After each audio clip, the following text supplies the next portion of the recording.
Family constitution is really your values and the purpose, the mindset, like your mindset. But when we talk about family, it's a collective mindset. It's not just, hey, this is what I believe in, do it. This is a discussion. It's a discussion point of, hey, what do you value? Is it honesty? Is it trust? Is it taking care of others? Are we good stewards of the resources that we have? How do we help other people, right? It's really a discussion on what do we truly value and what is our purpose. Welcome. We're back. It is WealthWise Banking. Jeremy, how you feeling today? Oh, I'm tired, man. I'm tired. We've been working hard, working hard. Jeremy's never get tired. That's ridiculous.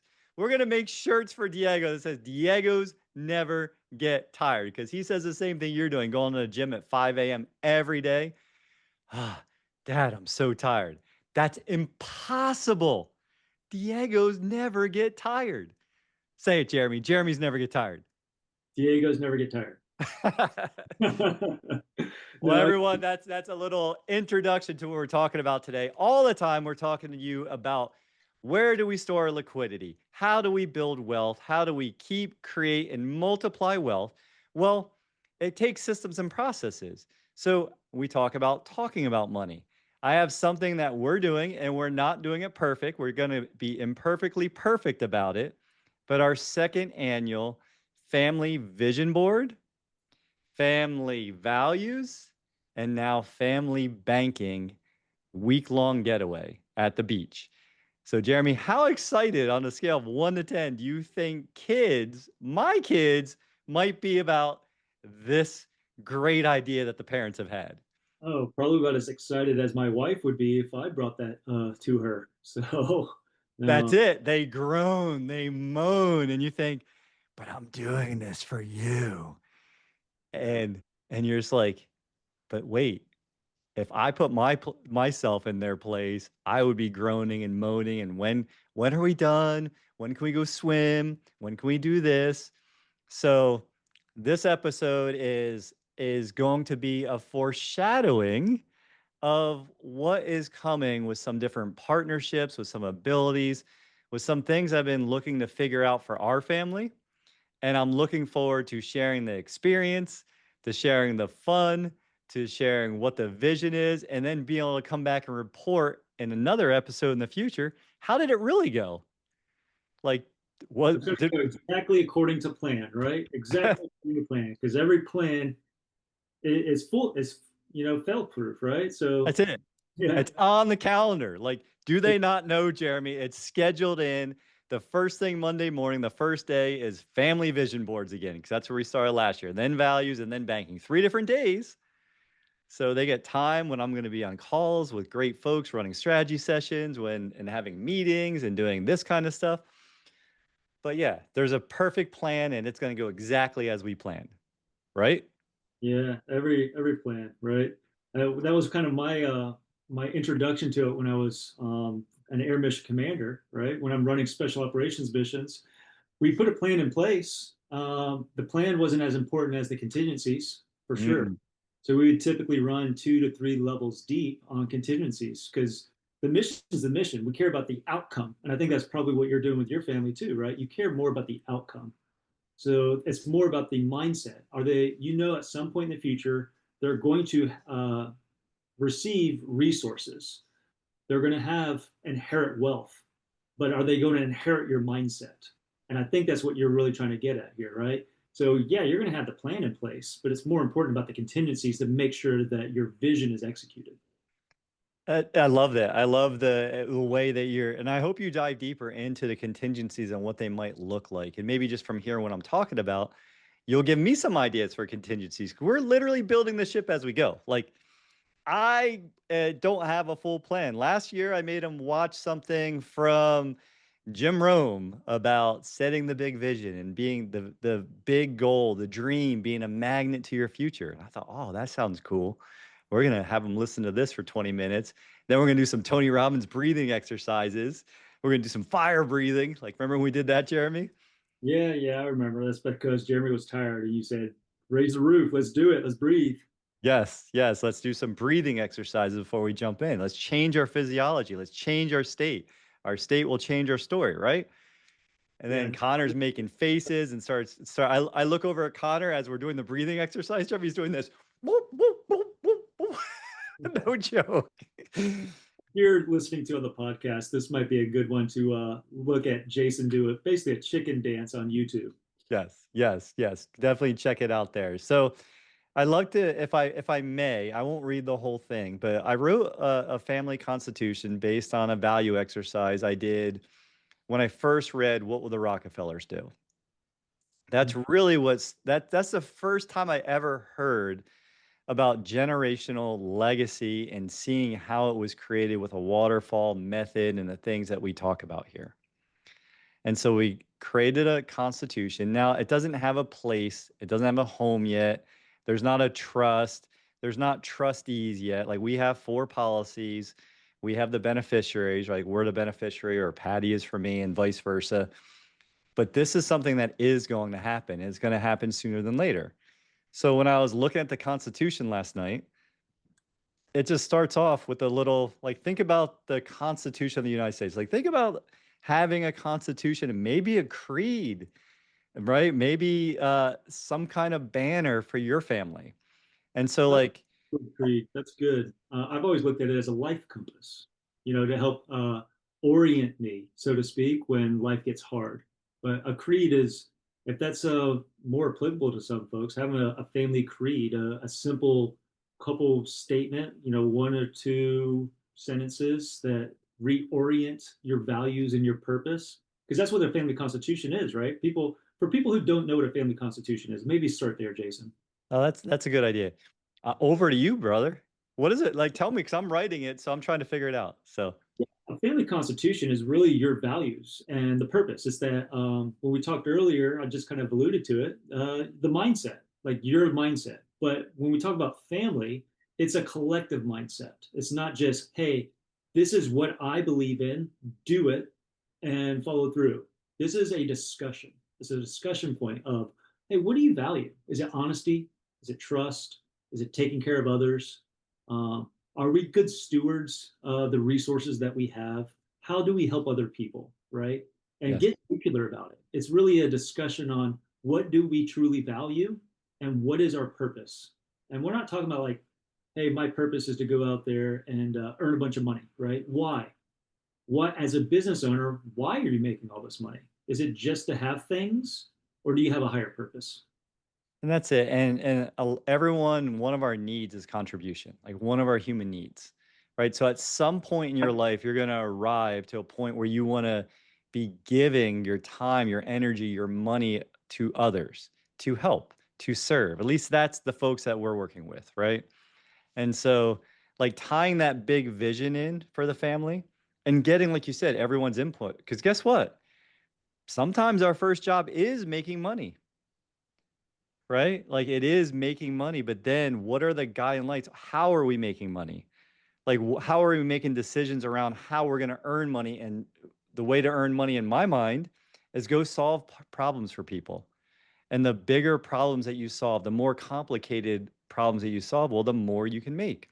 So then go be valuable, go add valuable by sharpening your skills, by doing the things. And so I'm going to start just kind of giving you a little outline. So ours starts by just, and this will change, by the way, this won't be the final, but it says Sipple Family Constitution, written by love, lived with purpose, led by example, leadership. And we go into a little preamble.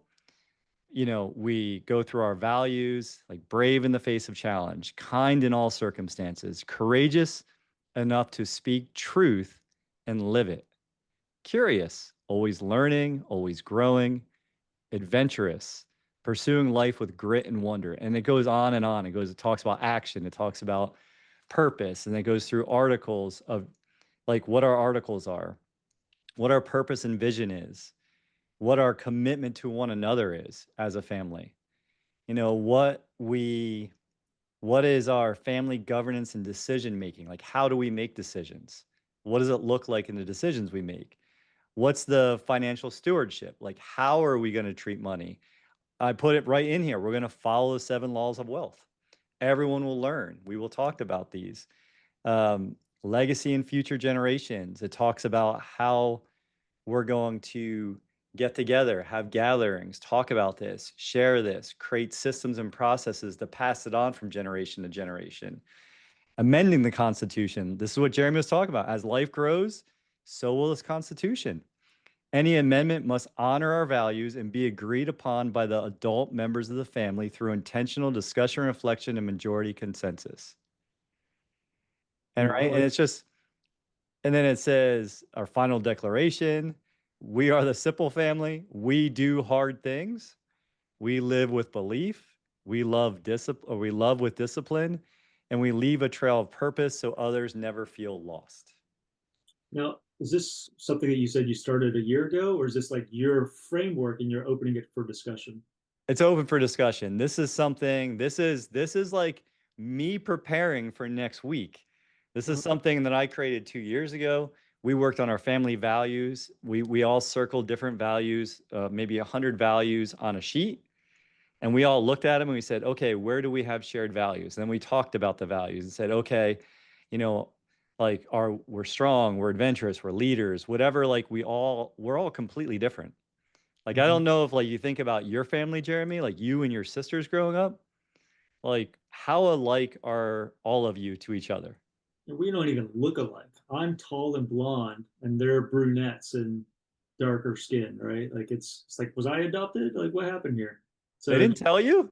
no, we're physically different, and I mean, we just grew up different, right? Like we grew up in different, I want to say decades, but different time periods. Like I remember growing up and going through the financial struggles. So Jeremy didn't want to be like struggle, and that's probably the catalyst that I had. My sisters, different time frame, different position in my parents' life.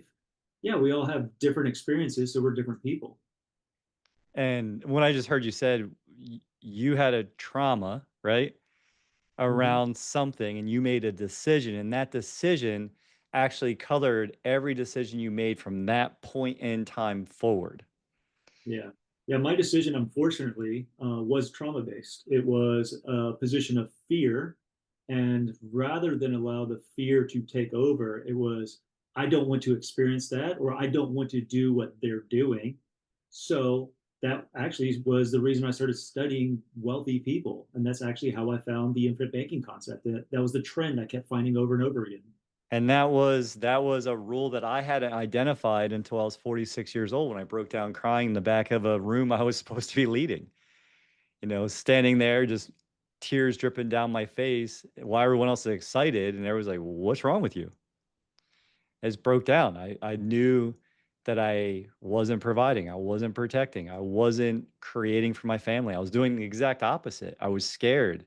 I didn't understand why. And when I really like peeled the onion and I peeled the onion on myself and it was not fun, I Mm-hmm. said, oh, my trauma's around money.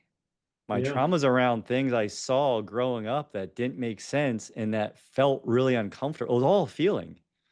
Yeah, it's a scarcity mindset, and it puts you in that feeling of fear. And when you have that scarcity versus an abundance mindset, I think that's probably the big mindset shift that we had by coming over and practicing infinite banking, right? Becoming practitioners is personally, I went from scarcity to abundance. And the moment that you start thinking in abundance and growth, it's more of a Robert Kiyosaki put this in his book, Rich Dad, Poor Dad. It's not that we can't afford it, it's how can we afford it, right? You Yes. start asking those sort of questions. It's a reframe of the question always. It's a reframe of the belief. It's a reframe of this.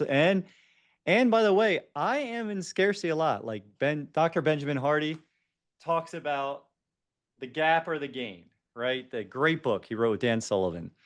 And there's all these different frameworks: scarcity, abundance, fear, love, right? Power, force. There's all these different ways to describe the same thing. At the end of the day, we're human and you're going to have multiple moments of scarcity every single day. The question is how fast can you reframe it? Mm-hmm. How fast can you take what you're feeling in that moment and understand that it's probably not true? It's either a trauma from the past, it's a worry about the future, you're not present. And that's not what we're here to talk about today, but I think it's a powerful understanding that to reframe things and know what's possible for you is why my family is on board with doing this now. So It took you how long for you to help them to see that vision of abundance? I started this journey from Carol Dweck's mindset, which was at least a decade ago, maybe a little bit longer. And I said, oh, that explains everything. Right? Like it was like the giant light bulb went on. Like it was like, and what I mean explained everything. I was always a type A. I don't know if anyone's a type A that's listening, someone that's an achiever that you just go out and you achieve, and then you're like, what's next? Like there's no like celebration. It's just like, okay, I did it. Cool. What's next? I expected myself to do it. Mm-hmm. How it was with sports and how it was with school. And it got to the point where, I found myself like taking the pre-med classes for medical illustration, like doing the cadaver, the dissections and everything, Jeremy. And I was like writing down, like studying all the hours of the night and then like cheating, writing on my hand. It's not something I've ever shared with anyone, but like writing on my hand because I felt so much pressure to get an A, but no one cared except me. Yeah. You Right. know, And what I realized is that I had created that to protect myself when I was 6 years old. And so I know it was a different question, but I'll circle all the way back. So it was 40 years till or not 40, it was, yeah, 34 years before I realized what happened at 6 drove all my decisions for 34 years. And that was like the linchpin or I don't know, the cornerstone of when I started building a different mindset for myself, when I started giving myself permission, and it's been going and going and going. So my family has seen me on this journey since 2019, seriously, like investing in myself, spending a lot of money, hundreds of thousands of dollars. We did it last year. They didn't like it. We're doing it this year. We got a cooler place, right? They didn't like it. I mean, they said, oh, again. But the cool thing is now Diego has a giant whiteboard where has a system and a process for himself. He took his vision board and he put it next to his bed and he looks at it every day. And he's not sharing this with us, but we see it. So no matter what your kids are telling you, Jeremy, some of this is just gonna go over at some point. going to diffuse into their life. Yes. I'll see that. Yeah. I mean, I don't have children, so I don't, I can't relate. LB, cover your ears. LB, he didn't mean that Yeah. For those of you who don't know, that's the name of my French bulldog. So she is my little child, but human children. I don't have human children. yet. What I've seen though in like my personal life and just being around my sisters, just by trying to be the lighthouse, is they have picked up a couple things, right? And I see them making positive changes to break the traumas that we had growing up. Granted, they didn't experience all the same traumas that I had because I started kind of at the origin story of it. But they still saw struggle, financial struggle, up until the point that I really believe that led to my parents' divorce. That a lot of that financial struggle that left, you know, drifted their marriage apart. Uh, but I can see, yeah, the diffusion, be the lighthouse, not the tugboat. I think we've given that analogy before. That's more or less what we're talking about, right? You and Yes. Patty, the lighthouse, and Thank God Patty's that lighthouse, and because I'm more of the tugboat, more of the militant, and I have to catch myself because I know that's not fun. yeah, being a tugboat's no fun for anybody, for sure. What's frustrating is if you are the lighthouse and you've been the lighthouse and you're trying to move your family along by excuse me, not move them, but to attract them into a safe harbor, and they're just resistant because they don't want to be in the harbor. They want to go explore and figure things out on their own. And it's You like, know what that is? what's that? Why you're suffering in that moment? Go ahead. Because you're attached. You're attached to their outcome. You're attached for them to see what you see so you can have them feel like you feel. You're completely attached to their outcome where, I mean, I do the same thing, but like it's easier to see when someone else does it. So that attachment is going to take you out of the present. You're always going to be worried about when are they going to get this? Why don't they get this? I don't understand this. It's so easy. And it becomes a judgment. And that's no fun for anyone. right? It's not fun for you, it's not fun for them, and that's why it's so hard to share this with our families, and that's why a lot of families I don't think have processes and systems in place on how to talk about this because it's super uncomfortable. It can be. It doesn't have to be. I mean, that's, saying that out loud, words make our world, all that stuff. So we're really conscious on that's why Jeremy's never get tired. That's why Diego's never get tired. It's our words actually create our world. This morning I felt horrible on my bike ride. Horrible. Like my Garmin told me I wasn't ready, told me I didn't have enough rest, told me I shouldn't be working out hard. And I went out and did a 46-mile gravel ride this morning. And the one guy, he was like a mountain goat, man. He was so small, like one of the guys in the Tour de France going up these little hills that we have in Florida so fast. I'm trying to keep up with him, huffing and puffing. My legs are on fire. They kept saying, Sipple, you haven't pulled it all today. And in my head, I just want to say, I'm so tired. My legs are killing me. I'm shot today, guys. I never said out loud, Jeremy. I would never let myself speak those words. And so that is some of the discipline I'm looking to. Like, I don't think you learn that on your own. But when the kids hear those stories and then they go pick hard things to do, like Angela Duckworth talked about in Grit, like go pick one thing to be a white belt at all times. You're also doing it pretty interesting that you're taking your family constitution and this discussion that you're having with your family, and while it can be uncomfortable because there's a little bit of introspection, there's a little bit of leadership that has to go on there. You're doing it in a fun place, like you're taking them physically and dropping them off at the beach, right? You guys are going to the beach, and Yes. you even changed literally the environment where you're having the conversation. Yes, because we want to set the vision of what it's going to be to have the family values, the family vision board, the family banking system, because that way they learn these very simple truths and we create it together. And we start creating these because everything's a shared experience. Now we're creating this experience for our family, someplace that we all want to be and love. We're going to be on the beach over near Clearwater. We rent an Airbnb. We have a pool. We're literally on the beach. We have a grill.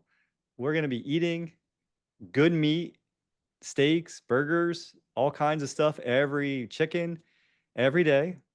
They're going to have tons of fun in the water, and we're going to probably spend 2 or 3 hours a day, probably two.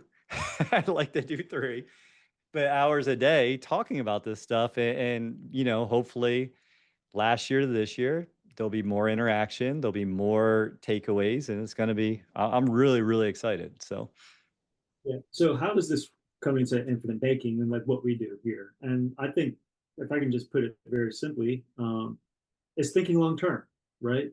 So we talk about thinking long term all the time with infinite banking and having that long term vision. Again, if your family is going to inherit all of these resources, are they going to inherit your mindset?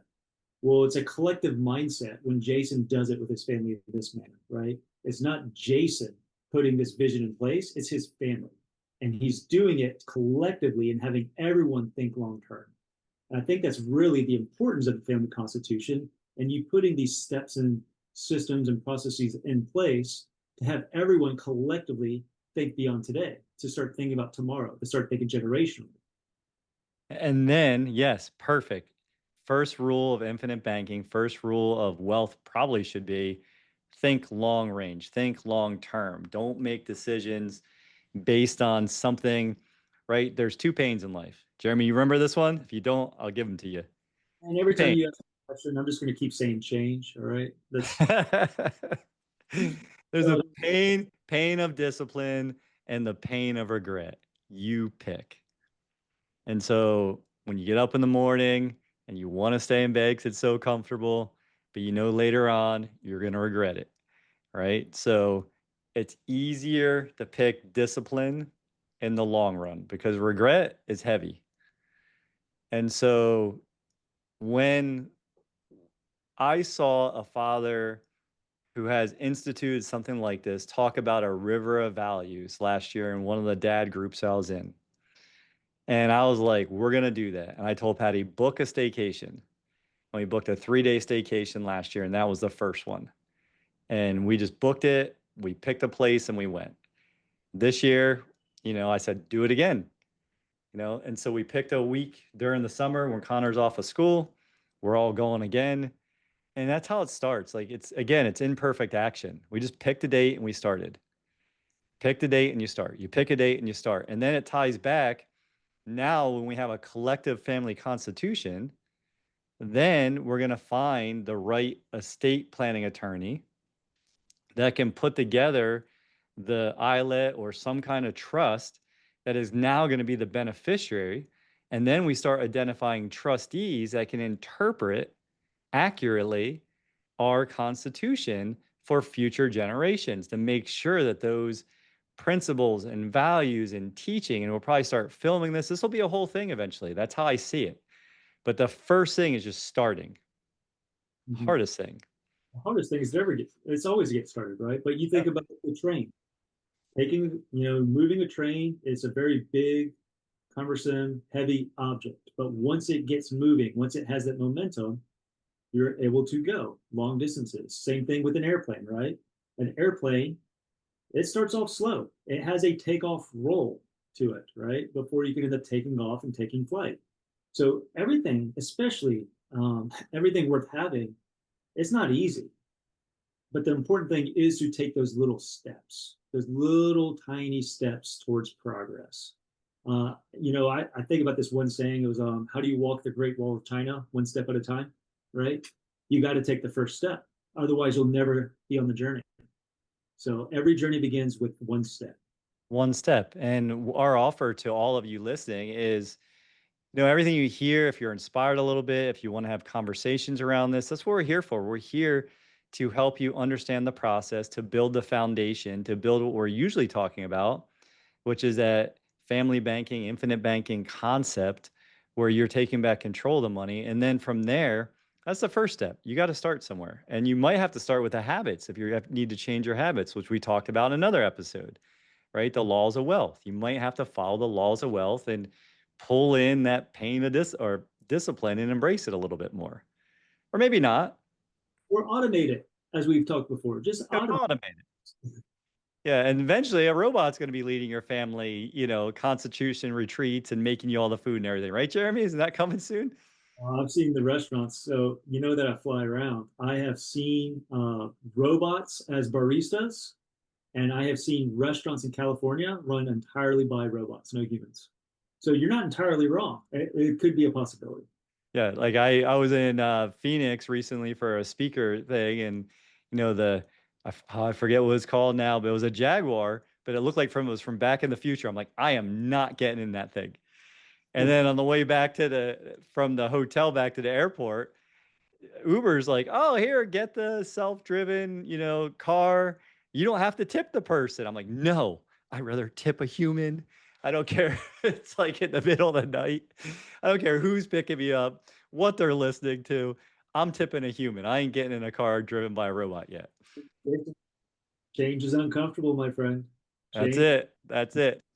So anyone who's listening, I hope that you got some takeaways, some foreshadowing of what's coming, the partnerships that we're going to have with the experts at writing family constitutions, helping you ascertain your family values with folks that are able to set up the right kind of trust. And it doesn't have to be complicated. We want it to be a trust that's in the green, that's been around forever, that is legal, that's going to be binding, and it's going to last for generations, hundreds of years. And this is the exciting part, that you can take your banking system and now you've created massive generational impact by just being you, having conversations, and taking the first step. All right. As we wrap things up here, we want to remind people you're already in banking. You're just not the bank yet. You're just not the banker yet. Have a blessed one, everyone. Until next time, we'll see you soon. Thanks for joining us on WealthWise Banking. If today's episode inspired you, please subscribe, leave a review, and give us a like. It's a simple way to help others discover these empowering strategies and join our community. Together, we're building a network of people who believe financial freedom is within everyone's reach. Remember, financial independence is about making every dollar work for you, one step at a time. Until next time, stay inspired, stay in control, and keep building your legacy the wise way.